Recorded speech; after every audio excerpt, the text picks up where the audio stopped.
கர்த்தருடைய பரிசுத்த நாமத்திற்கு ஸ்தோத்திரம் உண்டாவதாக.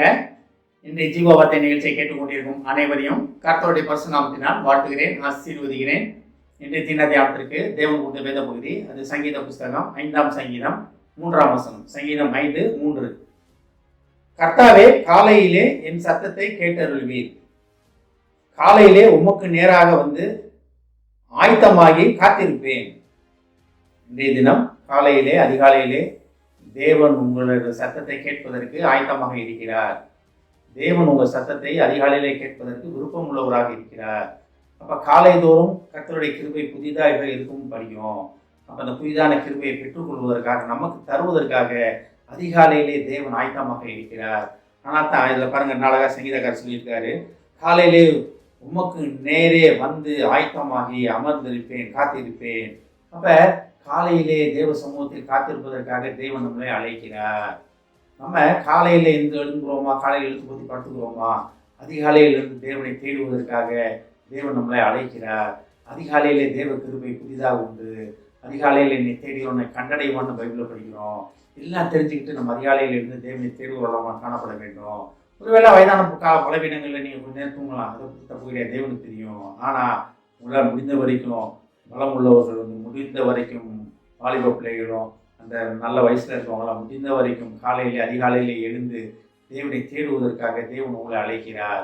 அப்போ காலை தோறும் கர்த்தருடைய கிருபை புதிதாக இருக்கும். புதிதான கிருபைன்னு என்ன? அன்றைய தினத்துக்கான புதிதான கிருபை. நேற்று போன கிருபை இன்னைக்கு போய் வாங்க முடியாது. நீங்கள் இன்றைய கிருபை இன்னைக்கு காலையிலே நீங்கள் வாங்கி ஆகணும். என்ன கிருபை உங்களுக்கு? அன்றைய தினத்தை நீங்கள் நடத்துவதற்காக, அன்றைய தினத்தில் எந்த கண்ணியிலும் சிக்கிக்கொள்ளாதபடி, அந்த தினத்தில் எந்த ஒரு பள்ளத்திலே விழுந்து விடாதபடி, எந்த கஷ்டத்திலையும் நீங்கள் மாட்டிக்கொள்ளாதபடி, அன்றன்றைய தினம் தேவ கிருபை உங்களை அன்றைய தினம் உங்களை பாதுகாத்து வழி நடத்துகிறது. அதுதான் கர்த்தருடைய கிருபை, அதான் உண்மையான கர்த்தருடைய கிருபை. அதான் நம்ம முதல் உணர வேண்டும். நம்ம தேவ கிருபை உங்களை தாங்கி கொண்டிருக்கிறது. ஆனால் அதிகாலையில் எழுந்தோம்னா அது எல்லாமே நடக்க ஆரம்பிக்கும். காலையில் எழுந்து நிசப்தமாக, சத்தமே இல்லாத நேரத்தில் நீங்கள் அமர்ந்து தேவனுடைய சமூகத்தில் அமைதியாக அமர்ந்துங்க. தேவன் பேசுவதை நீங்கள் கேட்க முடியும். ஒரு சைலண்ட் அவரும்பாங்க. இது நீங்கள் ஆண்டவருக்குள்ளே வர வர வர வர தேவ சத்தத்தை நீங்கள் கேட்கணும். அதுதான் முக்கியமான காரியம். தேவனுக்காக ஜெபம் பண்ணுறீங்க, தேவனுக்காக என்ன ஓடுறீங்க, அதெல்லாம் வேற. ஆனாலும் தேவ சத்தத்தை கேட்பதற்காக தேவன் உங்களை அழைத்திருக்கிறார். தேவ சத்தத்தை கேட்டு அதன்படி நடப்பதற்காக அழைத்திருக்கிறார். அது என்ன நேரம்? சரியான நேரம்னா அதிகாலை பொழுது. அதிகாலை பொழுதுல தேவன் உங்களுடன் நல்லா பேசுவதை கேட்க முடியும். நான் முழுக்க பேசுவார், வடக்கையிலையும் பேசிப்பார், தூக்கத்திலையும் பேசுவார். அதில் இல்லைன்னு கிடையாது. இப்படியே பேசிக்கொண்டு இருக்கிற தேவன். ஆனாலும் அந்த காலை பொழுது ஒரு விசேஷமான பொழுது. அதான் பாருங்க, கர்த்தாவே காலையிலே என் சத்தத்தை கேட்டருள்வீர். அப்ப தேவன் சத்தத்தை காலையிலே கேட்டருள்னு தாவீது ராஜா சொல்றாரு. தாவீது ராஜாவை சொல்லும் பொழுது நம்மளுடைய காரியங்கள் எங்கே இருக்கிறது? நம்ம அதிகாலையில் இருந்து தேவனை தேடுவதற்காக தேவன் நம்மளை அழைக்கிறார். அதான் பாருங்க, கர்த்தாவே காலையிலே என் சத்தத்தை கேட்டருள்வீர். யார் சத்தத்தை? நம்மளுடைய சத்தத்தை. தேவன் கேட்கிறதுக்கு ஆயத்தமாக இருக்கிறார். அடுத்து பாருங்க, காலையிலே உமக்கு நேரே வந்து ஆயத்தமாகி காத்திருப்பேன்.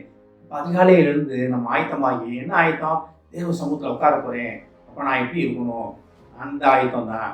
தேவன் என்னுடன் பேசுவதை என்னை கேட்க ரெடியாக இருக்கணும், அந்த ஆயத்தம் தான். அதான் ஆயத்தம். நீங்கள் காலையில் எழுந்திரிச்சு குளிச்சு எல்லாம் தலைமொழி எல்லாம் இது வச்சுக்கிட்டு நீங்கள் உட்காரணும்னு கிடையாது. நீங்கள் காலையில் எழுந்து தேவ சத்தத்தை கேட்பதற்கு ஆயத்தமாகி உட்கார்ந்திருக்க வேண்டும், காத்திருக்க வேண்டும். இதுதான் ஆயத்தமாகி காத்திருப்பேன்னா என்ன? தேவ சத்தத்தை கேட்பதற்கு ஆயத்தமாக காத்திருக்கிறேன். இன்றைய தினம் இப்பொழுது காலையில் என்னோட தேவனுடன் பேச போகிறார், இந்த நேரத்தை பேச போகிறார் அப்படின்ற ஆயத்தமாய் நம்ம காத்திருப்பதற்காக தேவன் உங்களை அழைக்கிறார். காலை தோறும் புதிதான கிருபையால் நிரப்புவதற்கு தேவன் காத்து கொண்டிருக்கிறார். ஆமென். ஜெபிப்போம். எங்களை அதிகமான மன்னின் பரலோகப்பிதாவே, காலையிலே நாங்கள் ஆயத்தமாகி உமது சத்தத்தை கேட்பதற்கு உமது சன்னதியிலே, உமது வாசற்படியிலே காத்திருக்கும் பிள்ளைகளாக எங்களை மாற்றியதற்காக நன்றியானவரே. கர்த்தாவே, காலையில் எங்கள் சத்தத்தை கேட்டு எங்களுக்கு பதில் தந்து எங்களுடன் முகமுகமாக பேசுவேன் என்று சொன்ன வாக்குக்காக நன்றி ஆண்டவரே. அதிகாலையில் எழுந்து உண்மை தேடி உண்மை கண்டறியத்தக்க பாக்கியத்தை எங்களுக்கு நீ தந்ததுக்காக நன்றி ஆண்டவரே. எங்களை நீ மாற்றி உமக்காக ஓட வைத்த மகா கிருபைக்காக நன்றி ஆண்டவரே. இதை கேட்டுக்கொண்டிருக்கும் ஒவ்வொருவரையும் ஆசீர்வதிக்கிறோமாப்பா. ஒவ்வொரு குடும்பத்தையும் ஆசீர்வதிக்கிறோம் ஆண்டவரே. பேசுகிறேன் குடும்பத்தில் ஒவ்வொருவரும் தகப்பனை அதிகாலையில் எழுந்து, தகப்பனை நேரப்படை எழுந்து, தகப்பனை உமது முன்பாக அமர்ந்து, ஆயத்தமாகி அமர்ந்து, தகப்பனை உமது சத்தத்தை கேட்பதற்காக ஆயத்தமாக இருக்கிறார் ஆண்டவரே. அவர்களை ஏமாற்றம் பிடித்தவர்கள், அவரை ஏமாந்து போகாத பிடித்தவனே, உமது சத்தத்தை அவள் கேட்க அவள் உதவ மாட்டவர், அவர் மேல் மனதிறங்க மாட்டவரே. அநேகர் அதிகாலையிலிருந்து உமது சமூகத்தை நிற்கிறார்கள் ஆண்டவரே. ஒவ்வொருவரும் உமது சத்தத்தை கேட்க வேண்டுமாப்பா. கேட்க வேண்டுமா? ஆசீர்வதிக்குமாப்பா. இயேசுவின் மூலமாய் கேட்கிறேன் நல்ல பிதாவே, ஆமென். கர்த்தர் உங்களை ஆசீர்வதிப்பாராக.